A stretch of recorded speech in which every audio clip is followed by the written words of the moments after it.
Assalamualaikum warahmatullahi wabarakatuh. Selamat pagi. Perkenalkan, nama saya Rahmat Sayyidi Mehmet, NIM 2030 1117 10099 dari Program Studi Pendidikan Bahasa dan Sastra Indonesia Universitas Lambung Mangkurat, Banjarmasin. Di sini saya akan menampilkan video uji kinerja saya. Selamat menyaksikan. Assalamualaikum warahmatullahi wabarakatuh. Waalaikumsalam warahmatullahi wabarakatuh. Selamat pagi. Pagi. Ya, apa kabarnya? Baik. Ya, alhamdulillah kalau baik semua. Jadi untuk hari ini kita kembali belajar seperti biasanya pada hari Senin tanggal 18 Oktober 2021. Nah, dengan materi yang sesuai dengan kita pelajari pada hari ini. Baik, untuk hari ini sebelum kita mulai pelajaran kita, seperti biasa Bapak mau cek kehadiran. Tapi sebelum cek kehadiran, silakan salah satu dari teman kalian untuk memimpin doa. Silakan. Sebelum memulai pelajaran kita hari ini, marilah kita berdoa bersama-sama. Berdoa dimulai. Doa selesai. Nah, baik, kita langsung untuk cek kehadirannya. Yang pertama, Aisyah. Asifa. Lila. Hadir. Kemudian Marsha. Dir. Kemudian Mila. Hadir. Kemudian Intan. Hadir. Kemudian Neja. Hadir. Baik, untuk hari ini Bapak akan menyampaikan, sebelum kita masuk ke bagian materinya, Bapak akan menyampaikan untuk kompetensi dasar dan indikator pencapaian kompetensi. Nah, bisa kalian lihat sendiri di depan ini.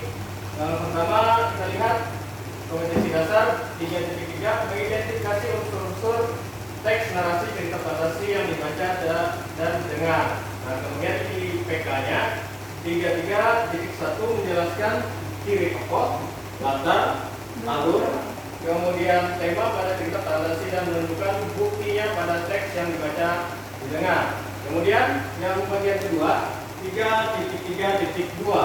Nah, di situ mengidentifikasi jadi cerita fantasi dan menunjukkan bukti pada teks yang dibaca didengar.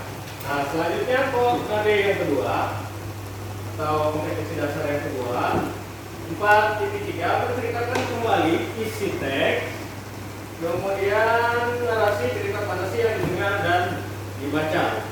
Nah, kemudian yang IPK-nya 4.3.1 menyajikan kembali isi teks, narasi, cerita fantasi didengar dan dibaca. Nah, itu untuk kompetensi dasar dan indikator pencapaian kompetensi kita pada hari ini. Nah, yang paling penting tujuan pembelajaran. Nah, tujuan pembelajaran kita pada hari ini, Bapak bacakan, melalui pendekatan saintifik dengan menggunakan model pembelajaran discovery learning.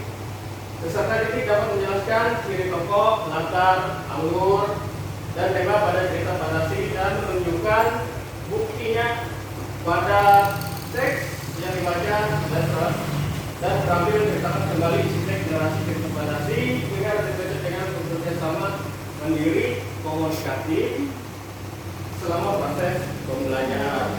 Nah, jadi itu tujuan pembelajaran kita pada hari ini. Untuk hari ini sesuai dengan KD kita tadi dan tujuan pembelajaran kita belajar teks cerita fantasi. Nah, teks cerita fantasi ini nanti saya akan jelaskan. Jadi kita tonton videonya, kalian simpulkan seperti apa teks cerita fantasi. Baik, bentar. Video cerita fantasi. Oke, kita mulai. Assalamualaikum warahmatullahi wabarakatuh. Anak-anak sekalian, saya akan membacakan satu buah contoh tanpa mengejek binatang-binatang ketika banyak bola api yang padam sebelum mengenai tubuh mereka.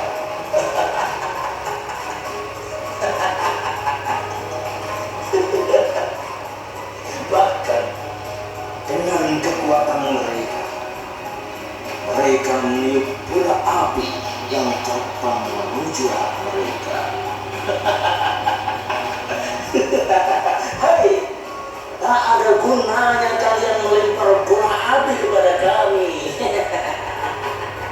Seru serigala dengan sorot mata merah penuh amarah.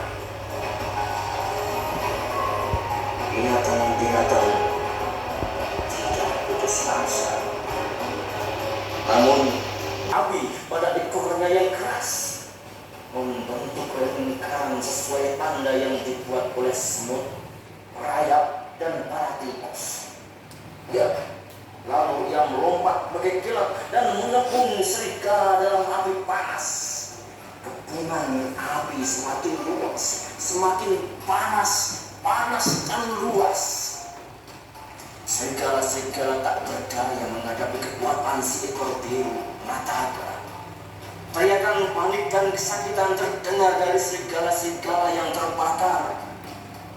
Ya, Nataka tidak memberi ampun kepada para serigala licik itu.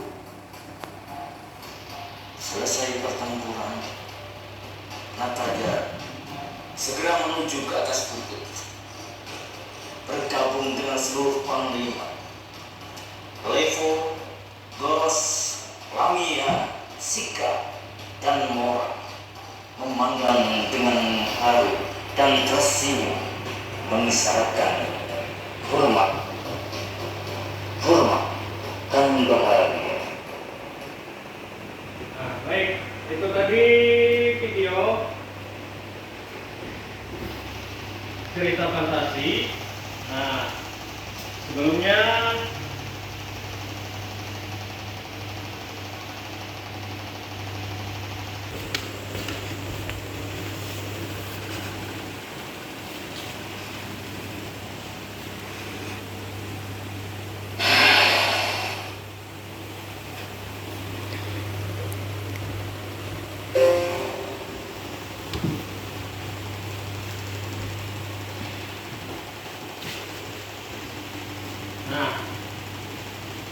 Nah, tadi kita sudah melihat video teks cerita fantasi tadi. Nah, sebelum kita masuk ke materinya, kira-kira teks cerita fantasi itu menurut kalian seperti apa setelah melihat video tadi? Khayalan, iya.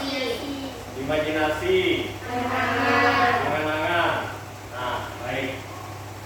Nah, memang secara kita melihat dari video tadi, cerita tadi, itu menceritakan sesuatu yang sifatnya imajinasi kan. Nah, dimana di situ dia menceritakan ada serigala, ada siapa lagi tadi? Ya, nah jadi itu. Baik, kita langsung ke pengertian teks cerita fantasi. Nah, ya, pengertian teks cerita fantasi. Nah, bisa dibacakan, Mila, mereka. Teks cerita fantasi merupakan salah satu bahan tertulis yang berbentuk tulisan atau karangan untuk menggambarkan, menuturkan atau membayangkan berbagai pengalaman, perbuatan, dan kejadian berupa khayalan, imajinasi, angan-angan, atau hanya rekaan belaka. Iya. Nah, dari sini kita sudah bisa mengambil lagi pengertian dari teks cerita fantasi selain dari video tadi, yang mana video tadi sudah menggambarkan keimajinasian tadi. Nah, teks cerita fantasi merupakan salah satu bahan tertulis yang berbentuk tulisan atau karangan untuk menggambarkan, menuturkan atau membayangkan berbagai pengalaman, perbuatan, dan kejadian berupa khayalan, imajinasi, angan-angan, atau hanya rekaan belaka. Nah, hanya rekaan belaka. Pada poin itu berarti cerita teks imajinasi ini dari secara nyata itu tidak ada, tetapi dia sifatnya berimajinasi. Nah, kira-kira untuk pengertian teks cerita fantasi? Jelas? Jelas. Ya, baik, kalau jelas kita lanjutkan lagi. Nah, tujuan cerita teks fantasi. Nah, tujuan cerita teks fantasi Bapak minta untuk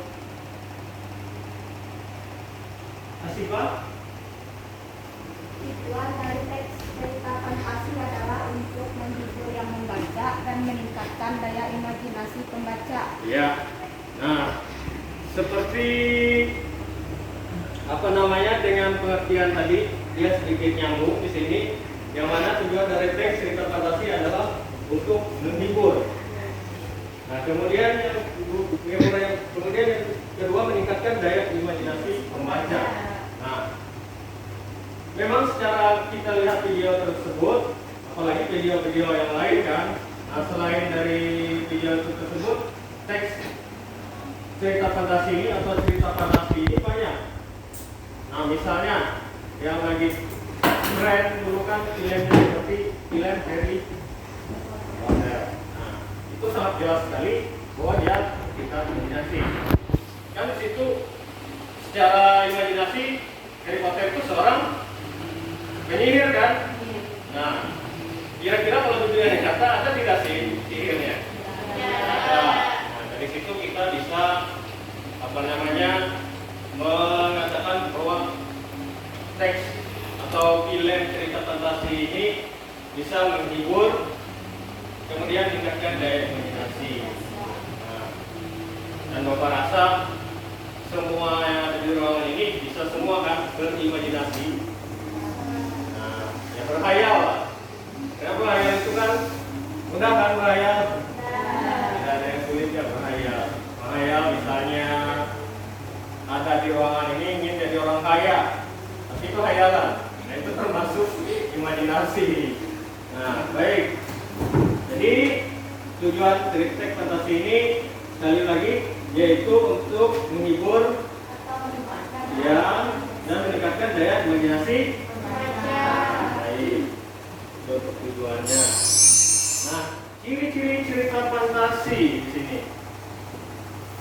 Nah, bisa kalian lihat sendiri di sini ciri-ciri cerita fantasi. Berikut ini adalah ciri-ciri cerita fantasi. Yang pertama, memiliki ide cerita yang tidak dibatasi oleh realita atau kenyataan dunia bersifat fiksi. Nah, bersifat fiksi. Fiksi di sini ada non fiksi dan ada fiksi. Berarti kalau dia fiksi di sini berarti tidak nyata. Kalau non fiksi berarti sifatnya nyata. Jadi dia memiliki ide cerita yang tidak dibatasi oleh realita atau kenyataan dunia, hanya bersifat fiksi. Kemudian yang kedua, bantu Bapak aja. Intan. Ya. Di dalam cerita terdapat keanehan seperti sihir, makhluk ajaib maupun sesuatu yang misterius. Nah, baik. Nah, yang ciri yang kedua, di dalam cerita terdapat keanehan seperti sihir, makhluk ajaib maupun sesuatu yang misterius. Nah, seandainya di dunia nyata ini ada makhluk ajaib, itu tidak mungkin kan? Karena makhluk ajaib itu cuma ada cerita fantasi, apalagi maupun sesuatu yang misterius. Nah, sangat jarang di dunia nyata ini kita temukan sesuatu yang misterius. Nah, jadi yang kedua ini sangat-sangat menggambarkan ciri-cirinya, keanehan seperti sihir, seperti yang kita sampaikan ketika tadi seperti film Harry Potter. Baik, yang ketiga, penggunaan latar dapat menembus ruang dan waktu. Latar, nanti kita belajar latar di bagian unsur intrinsik dan ekstrinsik. Kita simpan dulu penggunaan latar ini. Nah, penggunaan latar menembus ruang dan waktu. Bayangkan aja, ruang dan waktu. Seandainya ada dunia nyata bisa menembus ruang dan waktu, itu berarti dia orangnya sakti, punya ilmu yang hebat. Nah, baik. Kemudian yang keempat, meja. Tokoh yang memiliki keunikan tersendiri seperti memiliki kekuatan super, kekuatan super atau menyelamatkan dunia. Nah,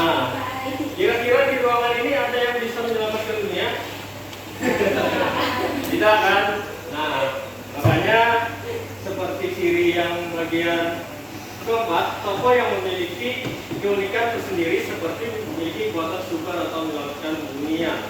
Makanya sesuatu yang memiliki kekuatan super itu sulit kita temukan di dunia nyata. Tapi kalau di dunia fantasi, bayangkan aja tadi seperti cerita-cerita yang Harry Potter ataupun jenis-jenis yang film-film yang sifatnya fantasi itu, dia bisa mengeluarkan kekuatan super dan menyelamatkan dunia.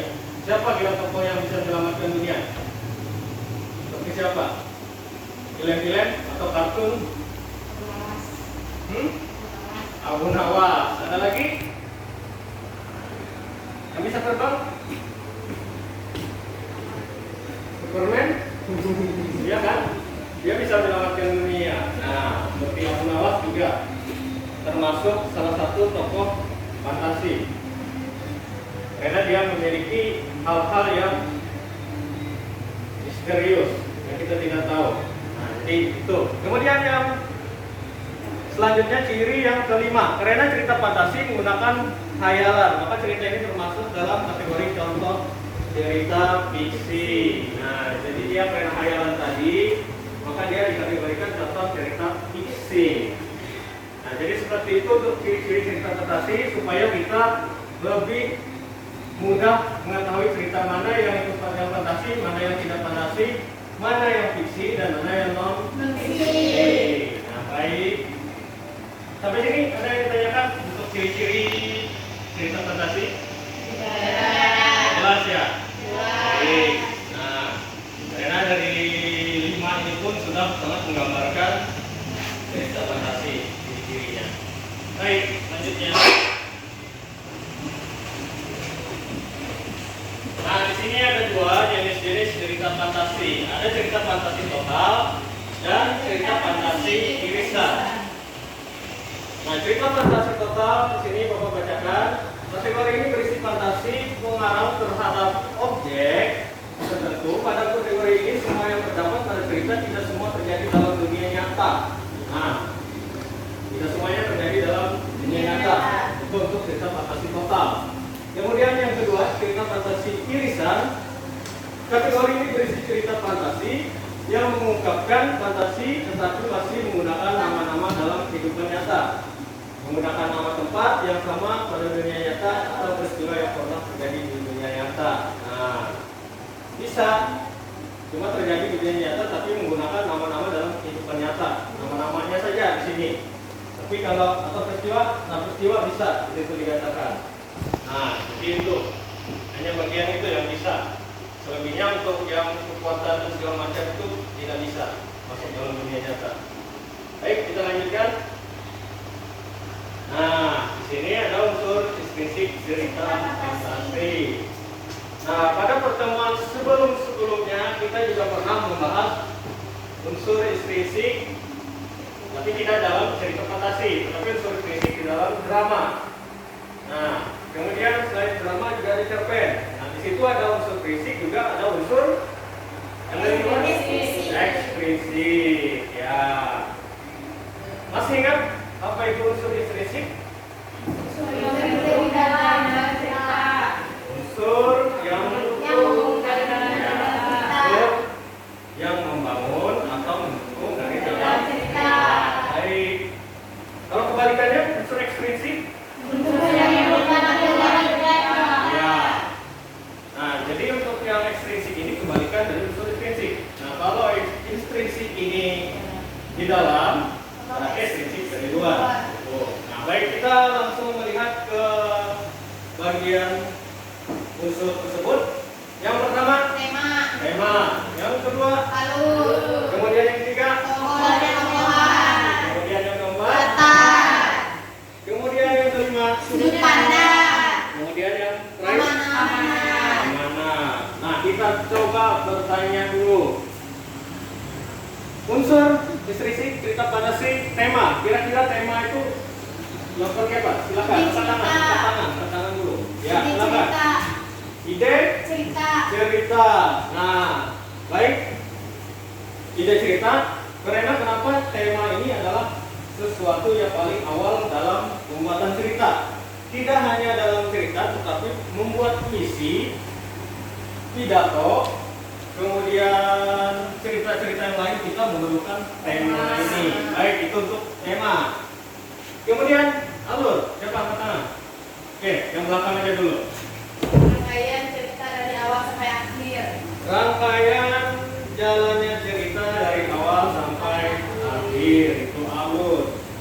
Ya, memang benar. Karena alur ini menceritakan bagian awal sampai bagian akhir, sampai penuh, sampai cerita itu selesai. Itu yang dikatakan dengan alur tadi. Nah, masih ingat tidak pembagian alur ini? Alur itu dibagi menjadi 3. Ada alur Maju, mundur, campuran atau gabungan. Ya, sedikit. Alur maju dia menceritakan ke masa depan. Ke masa depan ceritanya itu kalau alur maju. Sedangkan kalau alur mundur berarti kebalikan. Masa lalu. Benar sekali. Flashback rasanya.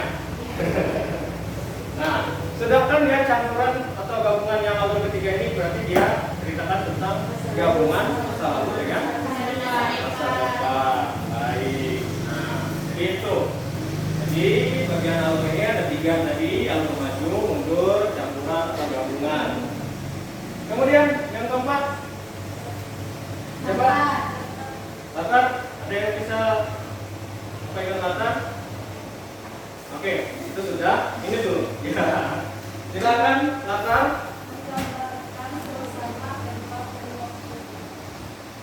Menggambarkan apa tadi? Suasana, tempat, dan waktu.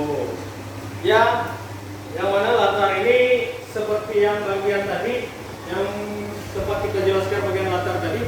Latar ini adalah sesuatu yang menggambarkan tempat, suasana, dan waktu. Nah, waktu itu misalnya dalam cerita, misalnya cerita Malin Kundang, dia ceritanya ada pagi, ada siang dan malam, ya kan?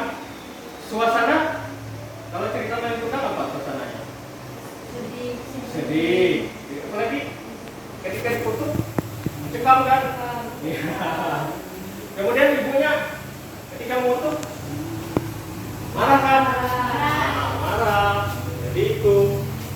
Jadi kemudian gimana tadi? Suasana sudah, waktu, kemudian apa lagi? Tempat, ya. Tempatnya di mana kira-kira Malin Kundang?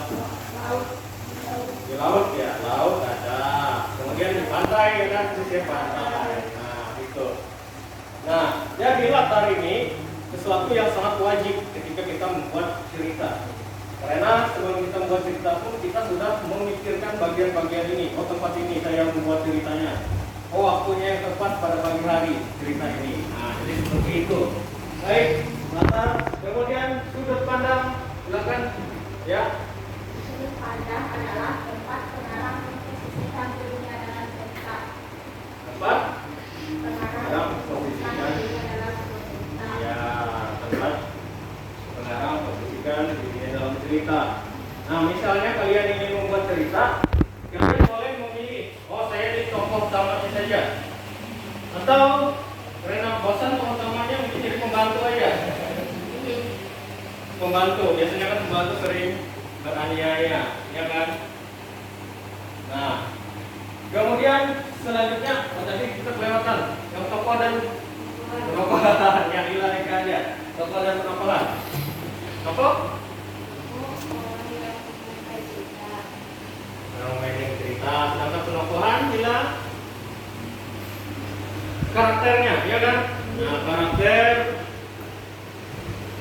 tokoh apa saja yang kita mainkan, misalnya, nah seperti tokoh yang paling mudah aja, misalnya tokoh Arjuna, yang Pandawa 5. Nah, Arjuna itu karakternya seperti apa? Baik, berani, gagah. Nah, itu termasuk penokohan. Sedangkan tokoh dari orang yang memainkan. Baik, sudut pandang sudah, latar sudah, tokoh dan tokoh sudah, alur sudah, tema sudah. Oke, sedikit lagi tokoh. Tokoh ini ada baik, ada jahat, dan menengah. Kalau baik disebut protagonis. Kalau jahat berarti antagonis. Kalau menengah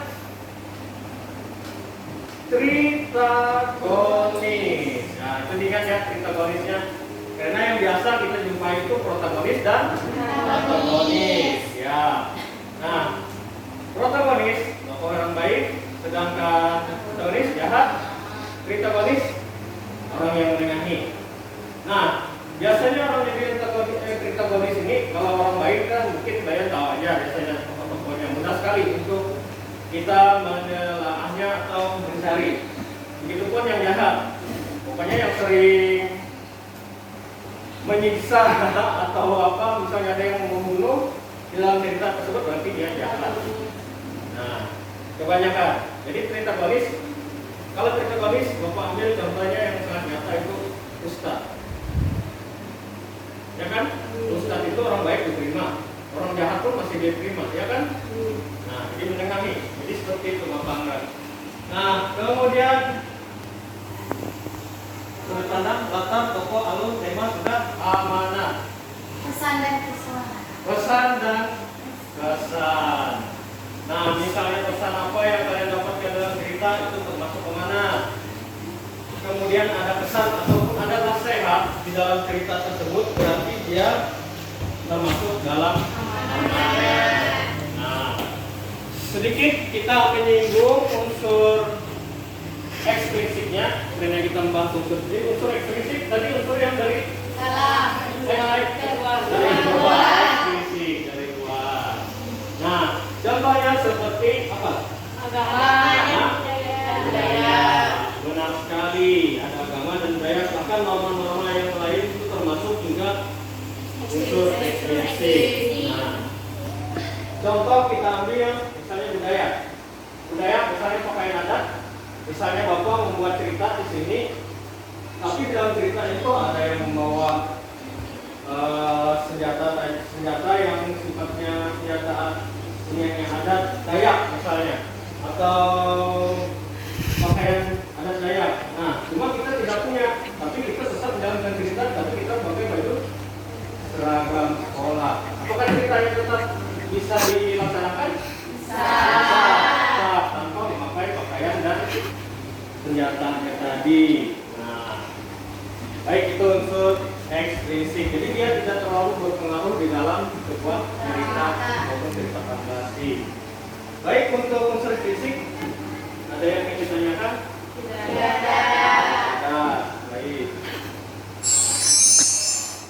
Nah, di sini ada langkah-langkah menyusun cerita fantasi. Yang pertama, menemukan ide penulis dan mengamati objek nyata, kemudian diberikan sentuhan imajinasi. Nah, yang mana di sini kita misalnya membuat menyusun cerita fantasi itu kita harus mengamati objeknya, kemudian kita beri sentuhan imajinasi. Sentuhan imajinasi seperti apa kira-kira? Sentuhannya, ayalah. Misalnya kita ingin buat cerita, apa yang kita lakukan supaya dia menjadi khayalan, cerita fantasi, apa yang kita lakukan? Harry Potter punya sihir. Nah, sihir yang kita lakukan ke dalam cerita tadi, sentuhan imajinasi. Kemudian selain sihir apa lagi? Kekuatan yang seperti apa dong? Kalau kekuatan yang bisa dapat menjadi biasa aja ya, kekuatan super, betul. Ya, kalau yang kekuatan lengkap ini biasa aja, bisa aja bisa. Ya, jadi itu. Kemudian menggali cerita fantasi dengan membaca. Baik. Kemudian yang keempat membuat rangkaian peristiwa. Nah, ini termasuk bagian alur tadi. Kemudian yang terakhir mengembangkan ide cerita fantasi. Baik, lanjut. Nah, struktur cerita fantasi sini ada terbagi menjadi 3. Yang pertama orientasi, kemudian yang kedua Komunikasi. kemudian yang terakhir Resolusi. ya. Orientasi di dalamnya apa di situ? Oh. Kemudian yang kedua komunikasi. Timbul masalah. Terakhir Penyelesaian masalah. ya. Nah, jadi di sini sama seperti tahap-tahap alur sebenarnya, cuma di sini lebih menjadi struktur cerita fantasi. Yang pertama fantasi dia mengenalkan latar dan tokoh. Di awal-awal cerita itu wajib sekali kita mengenalkan latar dan tokoh. Bisa kalian buktikan sendiri di perfilman, misalnya sinetron ataupun apa. Kalian lihat di awal-awal cerita dia pasti latar, kemudian ini tokohnya, ya kan? Pasti cari aja. Misalnya kalian tidak percaya, bisa kalian buktikan. Nah, kemudian komplikasi. Timbul masalah di dalam salah memuncak itu bagian tengah, bagian tengah, di mana dia jadi memuncak masalah tersebut dan akhirnya muncullah konflik biasanya di situ, makanya komplikasi. Kemudian yang ketiga terakhir, penyelesaian masalah. Nah, ending terakhir, biasanya ending ini bahagia, ya kan? Tapi ada juga film yang tidak bahagia, ada juga yang sedih terakhirnya. Banyak, ya tergantung dari pengarang yang inginkan. Ya. Selanjutnya. Nah, contoh cerita fantasi mari kita lihat dan dengarkan sama cerita video berikut ini. Nah, baik. Untuk bagian ini itu sesuai dengan KPD-nya. Nah, di situ kalian kerjakan. Setelah ini mau bagikan ke kalian, kemudian kalian isi, kemudian kumpulkan pada pertemuan selanjutnya. Baik. Jadi untuk yang pertama ini kalian fokus untuk melihat video tersebut, simak bagian mana yang rasanya nanti, karena Bapak akan bertanya sedikit di bagian video ini untuk memastikan untuk pemahaman tentang unsur kritik, karena tujuan kita tadi kan menyinggung unsur-unsur tersebut. Baik, kita langsung mulai, simak baik-baik. Malin Kundang, anak durhaka. Pada suatu hari, hiduplah seorang anak yang sangat berbakti terhadap ibunya. Dia bernama Malin Kundang. Malin hanya memiliki seorang ibu karena ayahnya telah lama pergi berlayar dan tidak kembali. Malin memiliki cita-cita yang sangat kuat untuk berlayar seperti ayahnya. Karena Malin sangat ingin tanah rantau, Malin pun menjawab, "Jangan khawatir, Bu. Aku akan mencari uang yang banyak untuk aku berikan kepada ibu. Malin akan menjadi orang kaya dan ibu tidak perlu susah lagi." Malin pun pergi berpamitan dengan air mata ibunya yang berlinang. Sejak kepergian Malin merantau, ibunya selalu menunggu di pinggir pantai dan berlari menghampiri setiap kapal yang sandar di pelabuhan.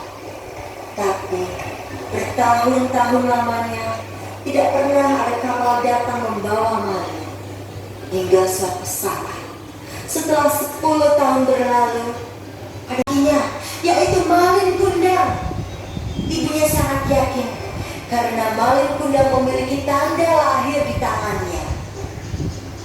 Ibu Malin segera memeluk Malin Kundang sambil menangis dan berkata, "Malin Kundang anak diri turun dari kapal." Menerima perlakuan yang teramat kasar dari anaknya, Ibu Malin Kundang sangat marah dan sakit hatinya. Dia pun meminta pada Tuhan dan berdoa, "Ya Tuhan, Engkau Maha Penguasa, dengarlah permintaan hamba-Mu ini. Seandainya dia bukan Malin Kundang anakku, maka berikanlah dia keselamatan, kebahagiaan, dan umur yang panjang. Tapi seandainya dia adalah benar-benar Malin Kundang anakku, maka aku kutuk dia menjadi batu." Seketika langit bergemuruh, awan menjadi hitam, dan turun hujan yang sangat deras. Datanglah badai yang menerjang kapal Malin Kundang. Saat itu, tiba-tiba Malin merasa bersalah.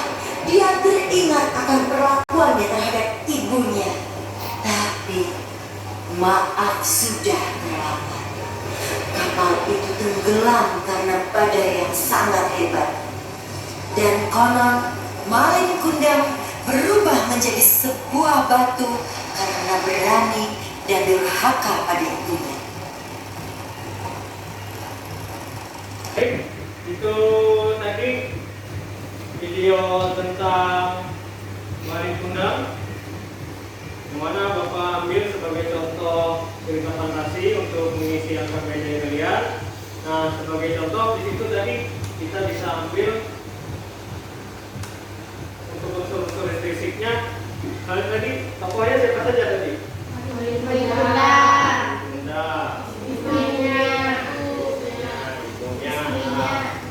Ya. Nah, jadi itu tadi untuk kita mungkin memahami bahwa unsur restriksi juga ada di dalam cerita tersebut. Baik, selebihnya kita untuk LKPD-nya bisa kita jelaskan. Nah, kemudian untuk soal-soal yang sudah Bapak bagikan tersebut bisa kalian isi sesuai dengan video yang ada di depan tadi. Nah, baik. Jadi Bapak rasa untuk pertemuan kita pada pagi hari ini kita cukupkan. Cuma sebelum itu kita sedikit merefleksi atau mungkin ada pertanyaan juga dari kalian. Baik, sebelumnya mungkin ada pertanyaan dari materi kita pada pagi hari ini tadi. Pak, Ya. apa tujuan cerita fantasi, Pak? Ya, tujuan dari cerita fantasi tadi kan seperti yang sudah Bapak jelaskan juga, yaitu untuk menambah imajinasi pembaca. Nah, juga selain menambah imajinasi tadi juga untuk menambah hiburan, ya, hibur. Nah, seperti itu. Gimana? Jelas? Yang lain mungkin? Tidak ada. Nah, kalau tidak ada pertanyaan lagi, kita sedikit merefleksi sedikit dari kalian, baik dari awal sampai bagian akhir tadi. Silakan. Ya. Menurut sebelumnya saya ingin menyampaikan tentang materi kita hari ini, tentang kita mempelajari tentang cerita fantasi. Ya. Menurut saya cerita fantasi adalah merupakan salah satu bahan tertulis yang berbentuk tulisan atau karangan yang membayangkan pengalaman, khayalan, imajinasi dan angan-angan. Iya. Nah, itu. Ada lagi mungkin nambah lagi? Ya, silakan. Ada pun ciri-ciri cerita fantasi menurut saya bersifat mustahil, seperti memiliki kekuatan sihir, itu tidak mungkin. Iya. Ada lagi? Setelah saya mempelajari unsur yang ada dalam cerita fantasi terbagi menjadi tiga, yaitu unsur intrinsik dan ekstrinsik. Unsur intrinsik adalah unsur yang mendukung dari dalam cerita, unsur ekstrinsik adalah unsur yang mendukung dari luar cerita. Iya. Jadi unsur intrinsik tadi ada yang dari dalam dan dari luar. Apa saja dari unsur intrinsik? Bagiannya? Tema, alur, tokoh dan pengokohan, latar, sudut pandang, dan amanah. Ya. Baik. Nah, jadi itu sedikit kita refleksi. Kemudian untuk tugasnya tadi dikerjakan sesuai dengan video yang sudah kalian amati tadi. Nah, untuk pengumpulan tugasnya bisa kalian lakukan pada pertemuan selanjutnya. Baik, untuk pagi hari ini Bapak anggap